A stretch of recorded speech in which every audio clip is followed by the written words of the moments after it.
Hi, I'm Mary Cross and welcome to the Building Bliss podcast. Today we've got a very special episode because we've just been doing a podcast workshop with some young women from the Youth Federation, and we've been brainstorming, coming up with ideas, and each of them have come up with their own idea of what they'd like to do a podcast about. So first we've got you. I have to not use names to protect identity, so sorry for calling you. Sorry. But welcome to the podcast. So your idea that you came up with was to talk about ADHD and anxiety in school. Yeah. So how did you come up with that idea? I've got obviously additional needs and have support for that in school. So I've got ADHD and autism. We have obviously sections in school that will help out with that, but a lot of people don't understand that they're not the only people struggling with it. So I myself for a good 3 years thought, no one understands, like I'd say to them all the time, no one gets it, everyone just keeps asking questions but I don't know how to answer them.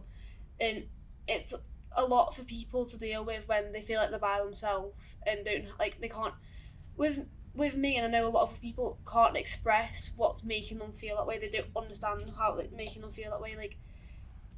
When it comes to ADHD, anxiety can push more against it when you've got ADHD as well, making things seem a lot harder. Because with ADHD, I feel a part of anxiety comes with that already, but having it additionally on top just makes it feel like a lot more pressure. And I know for a while I stopped going to school because I was being bullied for not being the same as everyone else. And a lot of the time it's hard to keep friendships with people.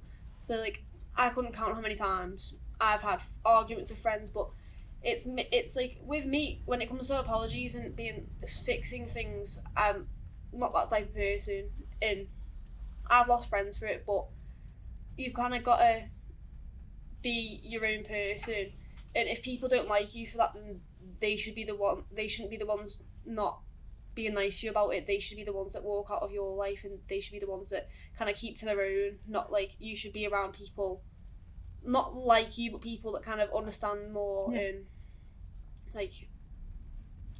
see you as your own person, not just trying to fit in with everyone else. Yeah, because everybody struggles at school, don't they, especially as teenagers. And I think perhaps what your podcast would help do is for other people to understand what you're going through, because until we understand, we can't always empathise, can we?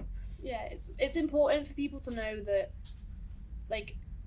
they're not the only people going through it. There'll be people there'll be me here today that struggles with school, won't go in, doesn't go into lessons sometimes because of anxiety and things, and there'll be someone in my school that's not the exact same, but there could be someone in another country that's feeling the exact same way that I am, and they would they'll think the same, that they're alone, that no one is going through the same stuff they are. But in reality, there's always going to be someone or something going on around you that could be worse or could be the same, or I could be going through the same things as someone that doesn't struggle with ADHD, but because when it comes to ADHD, you take things more to heart, and it's hard to explain, but say if someone get told off by their parents, they would just be be in a mood, slam the doors maybe. Whereas when it comes to people with ADHD, when it comes to me, I feel like I've almost disappointed my parents, and I get more overwhelmed and upset about it, and I don't really know what to do and how to cope. But it just depends for each person for their own. Yeah, and it's hard enough being a teenager as it is. I mean, it's a long time since I've been a teenager, but I know it's hard,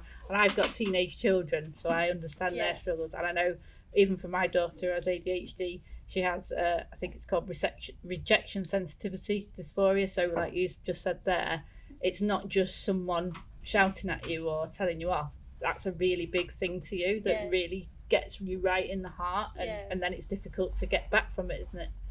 Yeah. I know I struggle a lot with my parents.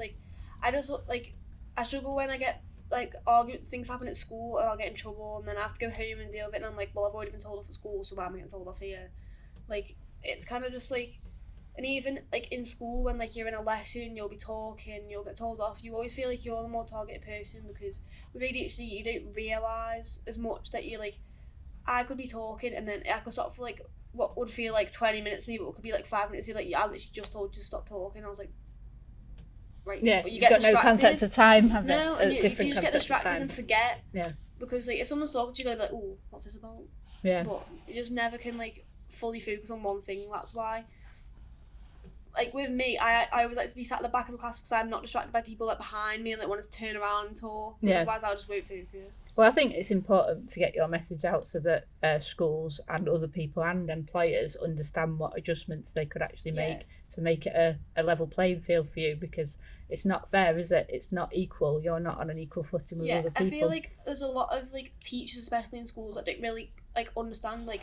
There's half the teachers in my school probably don't even know that I struggle with ADHD, like because they don't check things, they don't like try to make an effort about it. Like don't get me wrong, there'll be some teachers that are lovely and really do, but like they need to like kind of understand more that like instead of being so snappy with people straight away, with people with ADHD, they kind of need to understand that being more lenient is kind of the way to go, because otherwise it's going to make them more overwhelmed and then it's just going to cause a big riot in the middle of the classroom, which no one needs. No, and it's understanding that, isn't it? So hopefully that will really help. So you've come up with some really good questions, which your podcast will be based around, which I'm going to ask you. So I think we've kind of covered your first one, which was how was your time at school? Because I think you've explained that quite well. So you talk obviously about anxiety. So you've got an overlapping anxiety as well that comes with your ADHD. So how do you deal with that? I didn't deal with it for a really long time. I just kind of like, so I used to be in school and I used to like refuse to go to my lessons. I'd walk around messaging my mum saying I don't want to be here, I need to come home, I can't cope, I can't breathe. And my mum at some stage did just used to come and pick me up and take me home until we had a meeting with the Senko leader, and then we kind of got a plan sorted in place that I was to go to a specific room in sixth form when I was feeling that way, but I couldn't use it for a certain amount of time, which obviously didn't help because there would be some times where lessons I couldn't cope because there'd be people in there, or like there'd be something I didn't understand and I was afraid of asking for help because I didn't want to be like the only person that didn't understand. So it was really difficult, but I think as time went on, like I got like there's sweets you can get, like gummies to help with anxiety. Yeah. And I've kind of just learned that I just need to go in there, and then if it is as bad as I think, then I can just take myself away from it. Like I'm never gonna be able to get over it if I don't go in there. Like if I need to leave, I can. Yeah.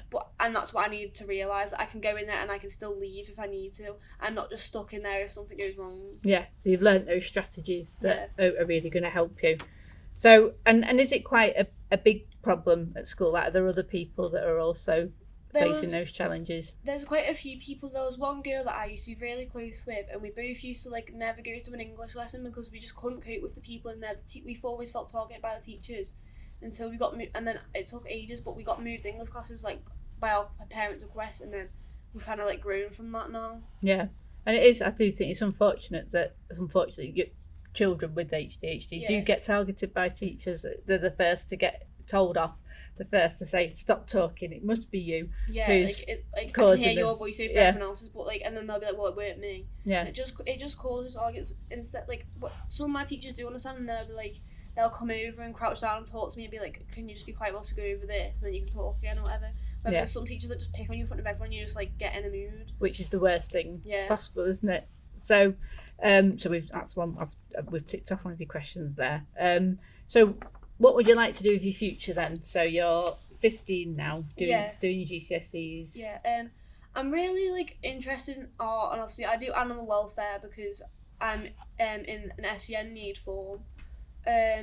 So I'm going to Receive College so I can do animal work there. Hopefully I want to go into being a vet, but I also want to have art degree as my backup in case obviously I go there, I don't enjoy it, or like I just want to take a different path. It's a long qualification, isn't it, being a vet? And obviously with ADHD, like the patience for that does take a lot, but I want to try my hardest to get there because I've done this course for a reason. But I still want to be able to have art as my backup because that's something else I really enjoy, but I also don't want it to feel like a chore because it's something like what I want to do. Yeah. And do you feel do animals make you feel more relaxed? Yeah, definitely. Like I've grew up around animals. Like my grandparents have had 2 bull mastiffs. My auntie and uncle have 2 Dobermans. I've got a Frenchie, and I've got like gerbils. We've had hamsters. We've had everything really. And it's just kind of like, if I didn't have animals around, it would be like kind of just like abnormal to me. I wouldn't be used to it. And do you like animals because you feel they don't judge you perhaps as much as that, humans and also do? they're just really soft. Like if I go through like a really hard time and I'm like crying and everything, my dog will just come and cuddle with me and watch Netflix with me. Like she'll actually watch the TV, but yeah, they know, don't they? Yeah, I mean, they do. dogs are amazing. You can get a lot of service dogs now, can't you, Yeah. for autism and ADHD, who they know what they sense when you're Yeah, they down, just which I know. think's amazing. So your last question is: do you feel you've had a disadvantage? But I'm going to ask a slightly different question, if you don't mind. it's fine. Do you think that actually some of your ADHD traits could be classed as superpowers? I think like in a way they could be. Like it's hard to explain, but like when it comes to being in lessons and stuff, I feel like it is quite a disadvantage not being able to focus and things. But I know in the future, actually, like with like when it comes to like things of like ADHD and autism, I find that them specific people have quite skills in like a specific thing. Like so, there's a young boy in my art class, and he struggles really badly with autism, but actually he's amazing at art, and he like really is focused on that. And there's a few other kids that like have behavioural issues, but when they really put their head down, like they can be amazing. They are they're really smart. Yeah, the hyper focus, Yeah. isn't it? Yeah. Well, that's the thing. I know that you see the world differently, and that's what we need to actually make the world a better place. Is come up with different ways of looking. I feel like with ADHD, you see things a lot of people don't see. Like you see, like there's a few people I know that can be bullies at my school, but I also see them when they're at tough times. Yeah. Like some of them people have bullied me, and there was a girl that bullied me for quite a while. She was crying her eyes out once, and I seen it, and I just gave her a hug. I don't care if she didn't like me, because that's what someone needs when they feel like that. Yeah. They need someone there for them. Like, and honestly, a lot of the time it can be someone that doesn't know you well that you need there because they can't judge you because they hardly know you. Yeah. Well, I think that's a great message, and I think that your podcast has got the power to help a lot of people. So hopefully we'll look forward to seeing your first few episodes. So thank you for your answers today. Sorry. And thanks for being on this podcast.